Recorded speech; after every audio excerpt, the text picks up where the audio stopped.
Assalamualaikum warahmatullahi wabarakatuh.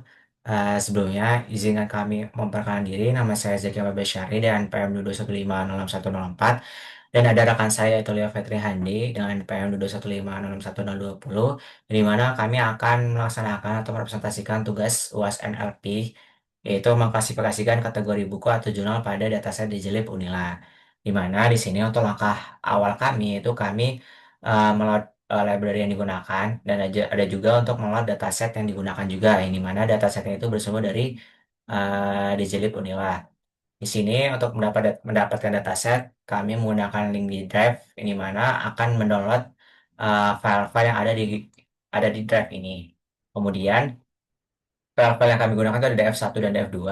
Dimana DF1 adalah file untuk apprint.csv yang merupakan kumpulan judul-judul dari buku atau jurnal yang ada di Jilid Unila. Dan JF2 ini adalah kumpulan subjek yang ada di Jilid Unila tersebut. Di langkah pertama ini kami melaksanakan atau melakukan eh, deskripsi dari DF1 maupun DF2, itu informasi-informasi mulai dari kolom dan ada baris-barisnya. Dan juga DF2 juga akan menampilkan info yang ada di dataset ini. Untuk langkah selanjutnya itu kami melakukan cleansing dan pre-processing, yang dimana akan dijelaskan oleh Leo. Baik, berikutnya itu kita akan melakukan cleansing. Nah, cleansing yang kami lakukan seperti biasa, yang dimana kami hanya mengambil kolom yang digunakan, yaitu apprint ID, title, apprint status, dan user ID. Kemudian selanjutnya yaitu kami menggabungkan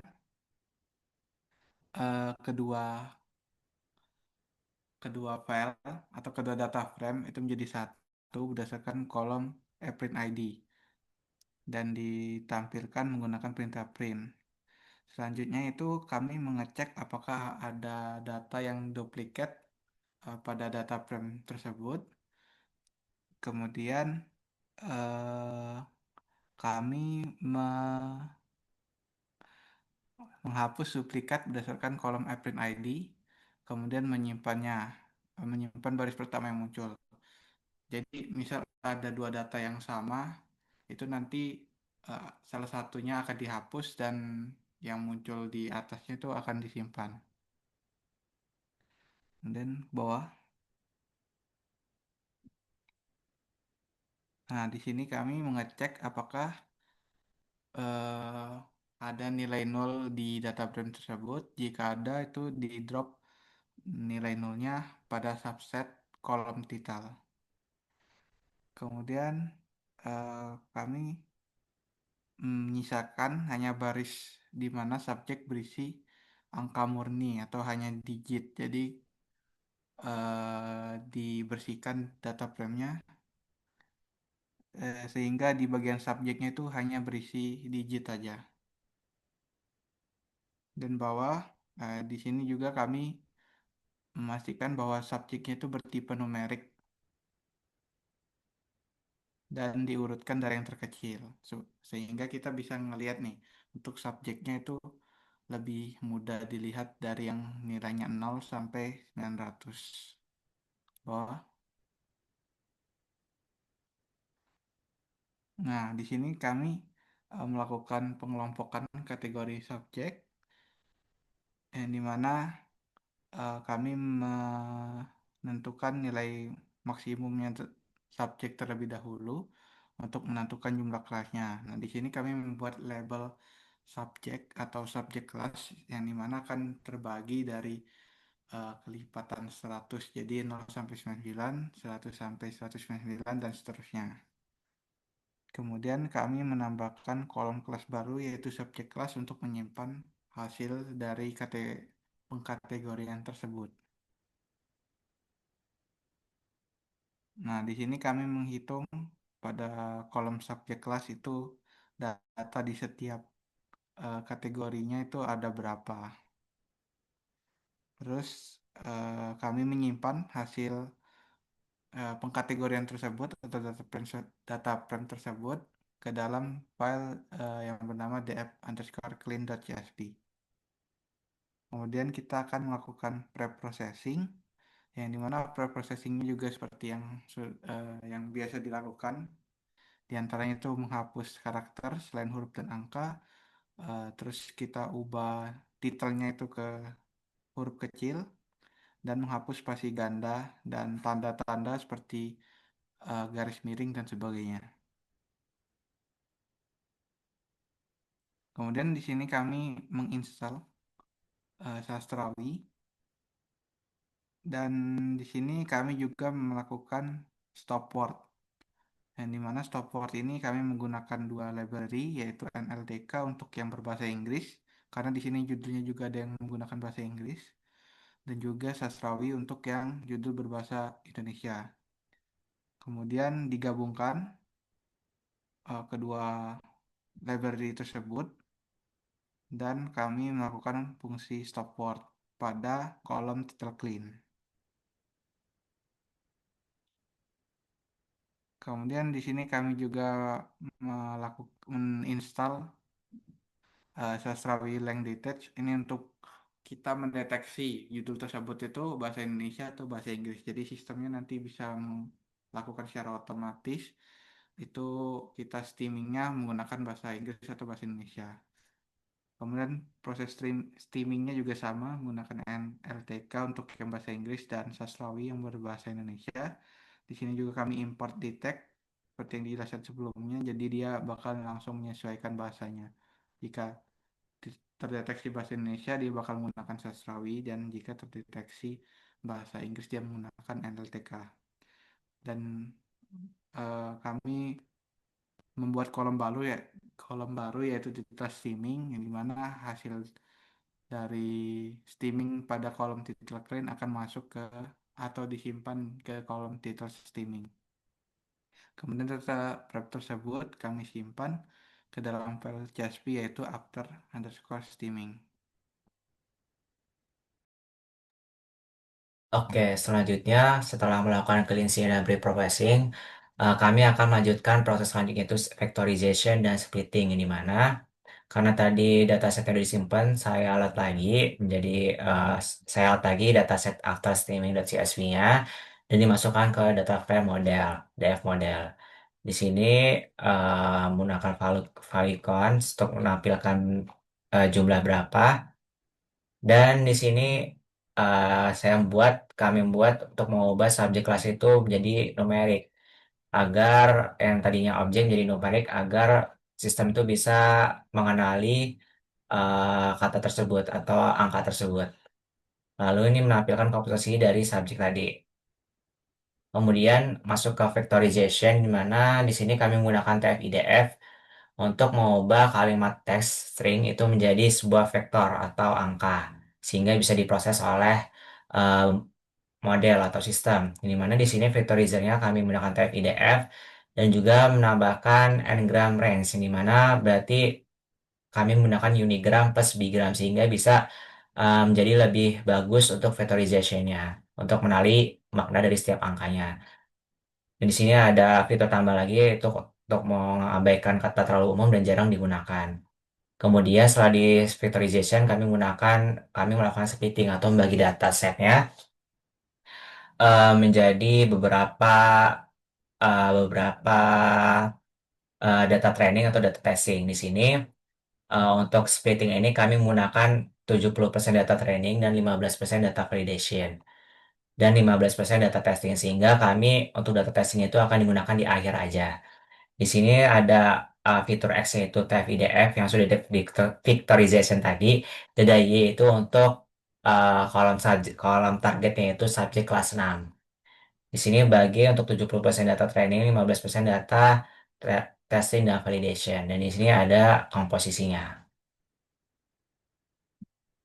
Dan juga karena di sini terlihat datanya itu tidak seimbang atau tidak seimbang, sehingga kami melakukan resampling atau menggunakan teknik spot agar datanya itu menjadi lebih seimbang, sehingga sistem itu lebih stabil dalam memprosesnya. Nah, di sini untuk modeling kami menggunakan yang berbeda agar terlihat rapi dan datasetnya tidak terlalu terganggu atau terubah. Nah, di sini untuk modelingnya kami menggunakan yang di sini. Di mana seperti yang disebutkan tadi, kami menggunakan splittingnya itu ada dua, yaitu ada 70, 15, 15. Di mana ketika kami menggunakan splitting 70, 15, dan 15, kami menggunakan modeling itu ada tanpa tuning. Ini di mana berarti modelnya itu model dengan parameter defaultnya aja. Di sini kami menggunakan berapa model. Yang pertama itu ada logistic regression, di mana kami mendapatkan akurasi itu 0,71 dan terlihat di F1 score-nya itu sudah merata di mana setiap kelas itu sudah bisa diprediksi oleh model. Tapi hanya satu kelas yaitu kelas 200 yang sulit untuk diprediksi karena dia hanya memiliki dataset yang sedikit yaitu 3. Kemudian ada multinomial naive Bayes. Ini mendapatkan 0,67 yang lebih rendah dan di sini juga sama dia hanya satu kelas yang tidak bisa diprediksi.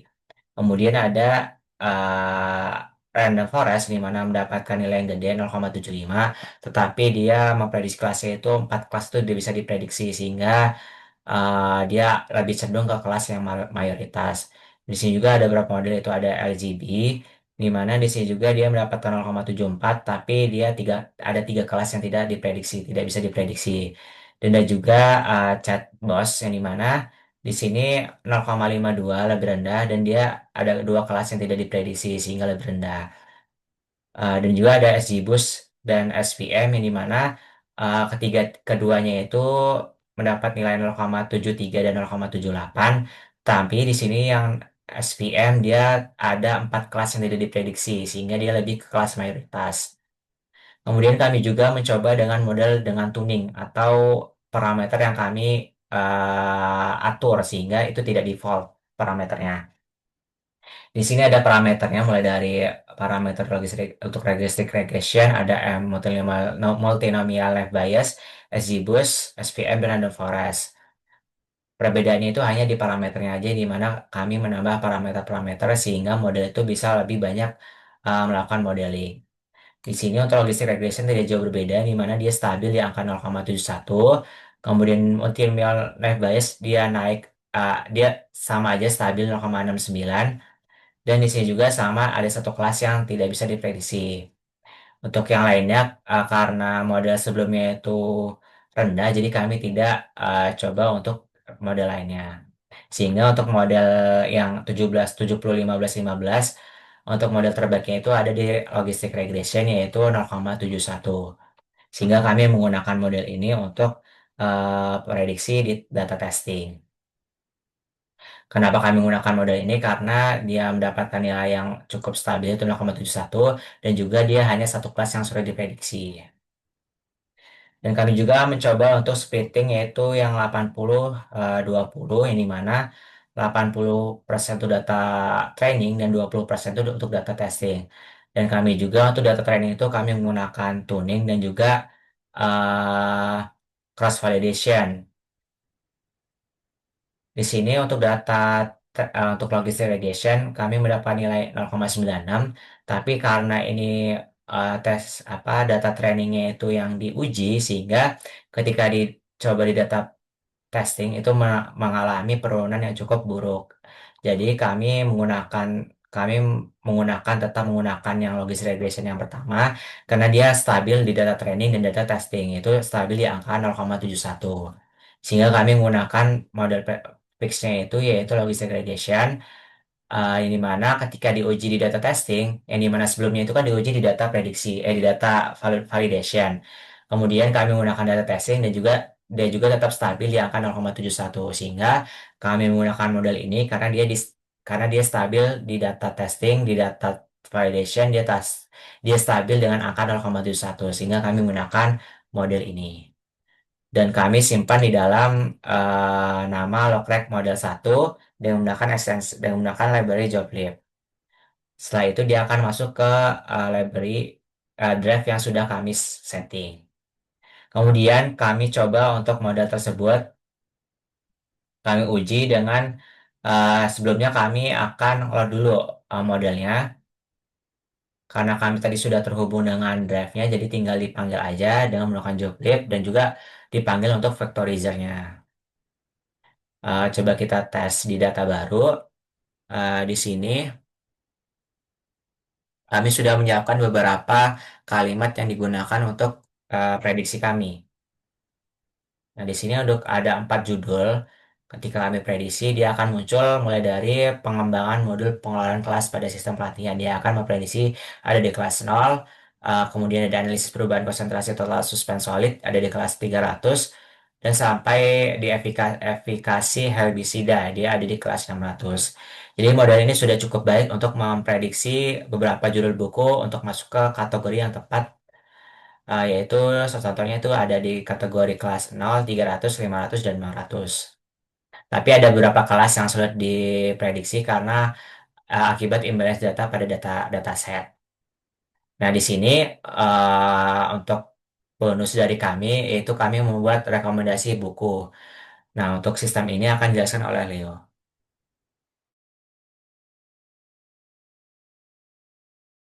Eh, Kemudian di sini kami membuat eh, fitur tambahan yang dimana nantinya ketika orang mencari suatu judul buku, dia akan ditampilkan rekomendasinya berdasarkan hasil skor similarity atau kemiripan.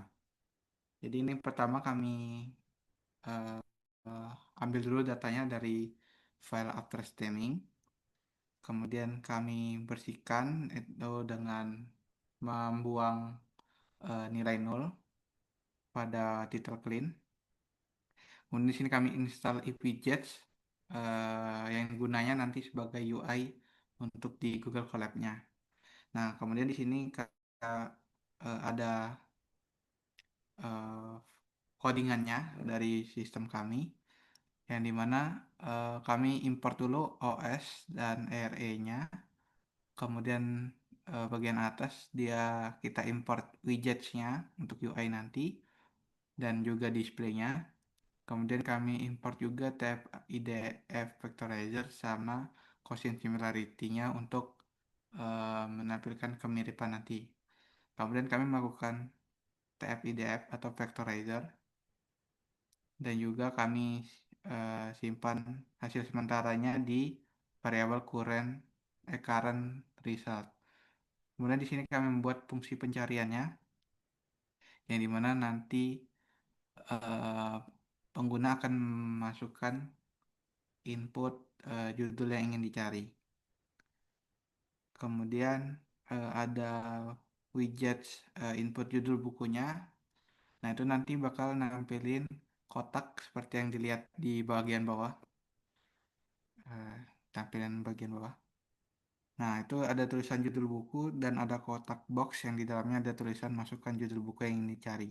Nah, itu berasal dari fungsi yang bagian atas tadi, pada bagian book input. Kemudian ada file name input, ini gunanya untuk kita nyimpan hasil dari eh, judul buku yang kita cari sebelumnya. Nanti akan disimulasikan. Kemudian ada tombol simpan CSV, ini untuk kita button untuk menyimpannya. Dan ada widget output, itu nanti yang nampilin hasil buku yang mirip. Kemudian ada aksi saat mengetik judul. Ini kita seperti biasa kayak ngetik judul biasa di kolom boxnya. Kemudian ada aksi saat klik tombol simpan. Itu yang dimana nanti hasil pencarian yang telah dilakukan itu akan disimpan di file kita, di file wasnlp. Untuk direktorinya itu bisa diatur sendiri. Kemudian itu kita juga ada cleaning, yang dimana nanti ketika kita masukkan nama file itu kita bisa masukin filenya dengan bebas ya. Jadi bisa spasi, bisa juga yang lainnya. Kemudian eh, setelah disimpan nanti akan muncul hasil disimpan ke direktori mana. Kemudian juga kita akan menghubungkan eventnya atau fungsinya, yang dimana kita akan menghubungkan dari book inputnya dan bagian save button ketika diklik. Kemudian juga kita menampilkan UI-nya menggunakan display tadi, library display. Itu menggunakan widget Pbox yang akan menampilkan book input yang di judul buku. Terus buat book outputnya itu yang nanti judul buku yang direkomendasikan atau yang mirip. terus ada widget Hbox itu yang nama file sama simpan file. Nah, jika kita jalankan, misal kita masukin pengembangan media animasi berbasis Python. Nah, kalau untuk judul ini bebas ya kita mau nyari apa, misalnya nyari buku anak-anak atau dan sebagainya. Nah, jika sama nanti dia bakal ditampilin 10 buku yang memiliki skor similarity tertinggi. Nah, ini bisa kita lihat ada beberapa contohnya dari yang pengembangan media animasi berbasis Python dalam pembelajaran puisi kelas dan sebagainya sampai dari yang similarity-nya 0,68 sampai 0,254. Nah, kemudian jika kita sudah mencari judulnya, kita ingin menyimpan nih untuk mengingat buku apa saja yang mirip sama rekomendasi, itu kita bisa simpan di box nama file. Untuk nama filenya bebas, itu kita mau pakai tanda atau mau pakai di spasi biasa. Misal di situ kita masukin buku underscore animasi, dan jika kita klik simpan file, nanti dia akan tersimpan di direktori wasnlp dengan nama yang sama. Nah, di situ udah muncul buku underscore animasi.csp, itu bisa kita download.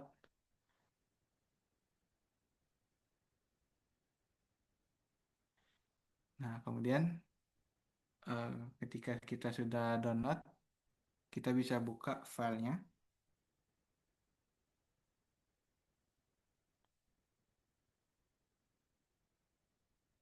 Nah, itu nanti bisa ditampilkan eh, mulai dari similarity-nya, title, event ID, subjek, subjek kelas, title print, dan sebagainya. Nah, ini karena tampilannya di Visual Studio Code jadi agak berantakan. Tapi kalau kita buka langsung di Excel-nya itu nanti bakalan rapi sesuai dengan tabelnya.